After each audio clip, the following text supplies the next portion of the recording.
Как по най-лесния начин да подготвим гардероба си за предстоящия есенно-зимен сезон?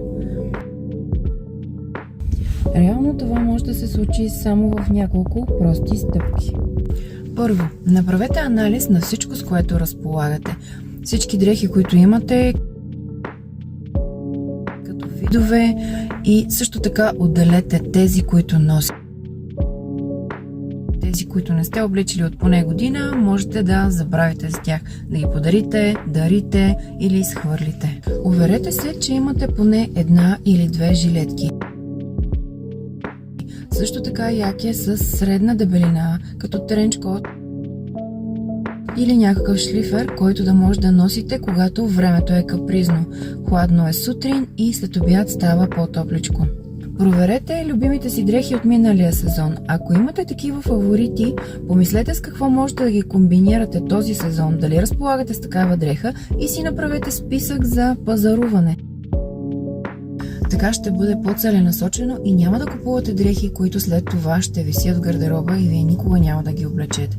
Като съотношение е хубаво да имате поне 2 или 3 горни дрехи, които да се комбинират с една долна. Тоест, ако имате един панталон или една пола, към тях трябва да има 3 съответстващи блузи или жилетки, може би половери или ризи.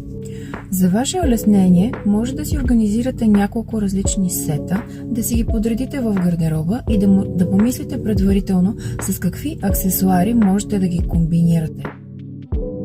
Когато тези сетове са ви отделени и готови, сутрин много по-лесно ще избирате това, което да облечете за през деня.